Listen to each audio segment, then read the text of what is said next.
Hope everybody is doing well today. Doing better than Ted Kaczynski, the Unabomber of like historic fame, a homegrown terrorist, if you will. He has passed away. He made it all the way to 81, and he died today. Let's talk about him a little bit because this is something that you may have forgotten. Everybody needs to remember who this guy is, or if you don't know, you should learn about him. There's several, it's amazing how many little pieces of history will aren't taught, you don't remember. Um, oh wait, we aren't live, are we? Sorry about that, guys. But anyway, hey, speaking of, while I try to fix this thing, guys, please hit that subscribe button right there. Hit the like, tell your friends about me, tell your moms, your sisters, your brothers, friends, everything. Let's get going. Let's do this. Let's do this thing. How the case against Ted Kaczynski, the Unabomber, unfolded. The domestic terrorist who evaded authorities for almost 20 years killed 3 people and injured 23 with his homemade bombs. Good looking guy, nice coat, little tweed there. Look at this guy over here. What is this? Look at this tie. Boy, that's a federal tie, isn't it? That's wow. Anyway, oh, look, she's got her dramatic face going. Ted Kaczynski, the confessed killer who attacked academics, business officials, and others over nearly 20 years and became known as the Unabomber, died by suicide on Saturday at a federal prison in Butner, North Carolina. According to 3 people familiar with the situation, he was 81. Guys, I read these things with you. That was a surprise for me. You don't hear many 81-year-olds doing that, you know? Here are the key facts about his life, the attacks on the long manhunt that led to his capture. Now, this is what you need to know. Who is Ted Kaczynski? And this is one of the things, this is probably why I'm doing this, is Ted Kaczynski had a snazzy pair of sunglasses. Theodore J. Kaczynski was a domestic terrorist from 1978 to 1995, planted homemade bombs at or sent them to universities and other locations, including people's homes, offing 3 people and injuring 23 others. Federal authorities arrested Mr. Kaczynski in 96. 2 years later, he pled guilty to the bombings and was sentenced to life in prison without the possibility of release. He said his violent campaign was intended to bring about the collapse of the modern social order. One man's fight. Let's see, this composite sketch. Now, this is a famous sketch right here. Like, that's the one you always see, like, talk about him or anything else.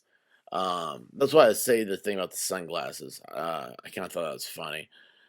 This is based on 1987 spotting of the bomber, was the only lead 9 years into the bombing spree.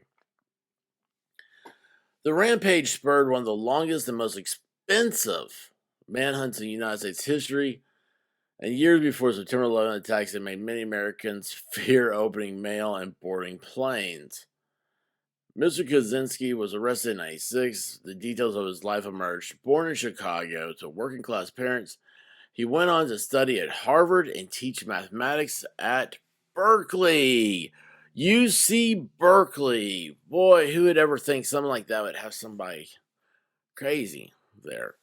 Anyway, in 1971, Kaczynski moved to a shack he built in rural Montana, where he lived without electricity and running water, and where it was later revealed he went on a spree of environmental vandalism, sabotaging mining machinery, burning logging equipment, and destroying hunting camps. The remote shack was also where Kaczynski built more than a dozen IEDs and devised his plan to terrorize those he perceived to be advancing the evils of technology. Who were his targets? Mr. Kaczynski, years-long terror campaign was he mailed and delivered. I didn't know he delivered. More than a dozen bombs across the country, investigators later found links of pipe, smoldering wire, and explosive chemicals and determined that the homemade devices had been constructed at his Montana shack. This is the I'm sorry, but the B-52 is stuck in my head now. It's the Love Shack, baby. What a weirdo, right? At first, because maybe he wouldn't have been so angry if he had electricity. Many were academics. A few were corporate executives. One was a secretary, Janet Smith, who had aid to having to open the wrong package. She spent 3 weeks in the hospital, having suffered lacerations and powder burns on her chest, arms, and hands. 2 months later, Diogenes J. Angelikos, a professor emeritus of electronic engineering, was near his laboratory at UC Berkeley when he picked up what he believed was a misplaced construction tool. The pipe bomb exploded, ripping through his right hand and sending shrapnel tearing into his face. In 1993, David Galerner, computer science professor at Yale University, became another of Kaczynski's victims when he opened a package believing it was a doctoral thesis. Wasn't much of a thesis there, now was it? He was wounded severely, later requiring several surgeries, and permanently lost the use of his right hand. There's his shack right there. Well, he built that? I mean, I gotta say, man, you know how hard it is to to cut straight lines? 79, the Federal Bureau of Investigation began an inquiry into a series of bombings which they referred to as the Unabomb. Acronym stood for University and Airline. Did he ever do an airline? More than 150 investigators spent years tracing the lives of the victims, recovering components, and searching for other forensic clues. Investigators said they felt confident that the suspect, whom they called the Unabomber, had been raised in Chicago, had lived in Salt Lake City and San Francisco areas, but they struggled to pin down other details, including the bomber's gender. In 95, an anonymous letter was sent to the New York Times and the Washington Post. In the letter, the writer or writers identified only as the terrorist group FC. I read that as KFC. That's why I laughed. Sorry, y'all. Gosh, I'm losing it. Totally losing it. Where'd that go? Claimed responsibility for the serial bombings in the Unabomb case.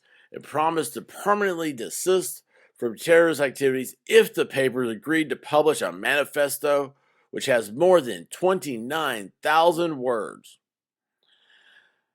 What was in the manifesto? Later in 95, after consulting the FBI, the papers published the writing in full. Federal authorities said they hoped a reader might help identify the author.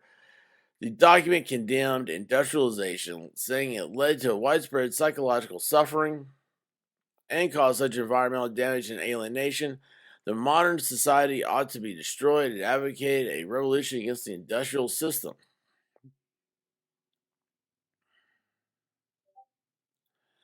Oh, look at this. After David Kaczynski recognized his brother's language in the writings that were published, he went to the authorities. Wow.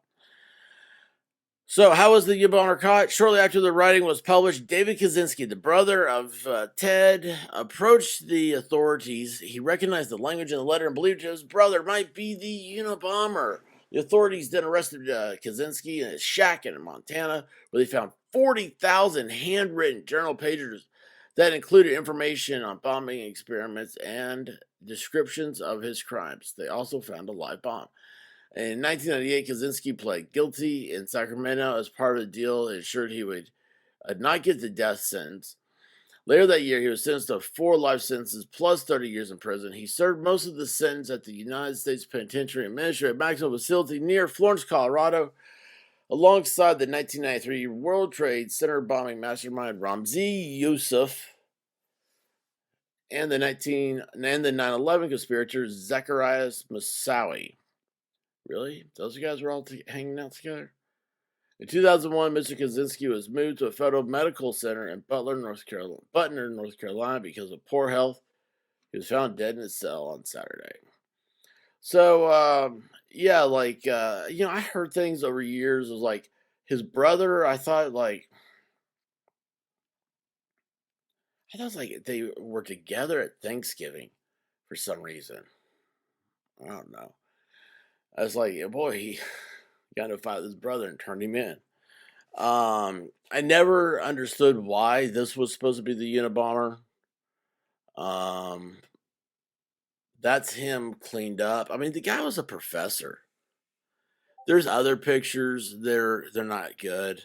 I mean, he looked like Grizzly Adams. He looked feral, but yeah, it's weird. It's weird. It was such a I don't know. He's just another serial killer. So there you go. Ted Kaczynski, the Unabomber. For some reason, people are calling him Uncle Ted on Twitter. Like he's like getting accolades or something. I have to say about all this is that Ted Kaczynski, may you rest in hell. Everybody, please subscribe. Please be good to each other. Please be nice. Man, look, guys, we're all brothers and sisters on this crazy rock. Okay, let's make it a party. Let's make it a rock party. But till then, don't glorify weirdos like this. Don't be part of that trash. And I love you guys. Please hit that like, hit the subscribe. I stream live about every night at 9 p.m. or I'm on somebody's channel doing something. I live here. I'm turning into Max Headroom. Till next time, y'all. Be good to yourself and Godspeed, everybody.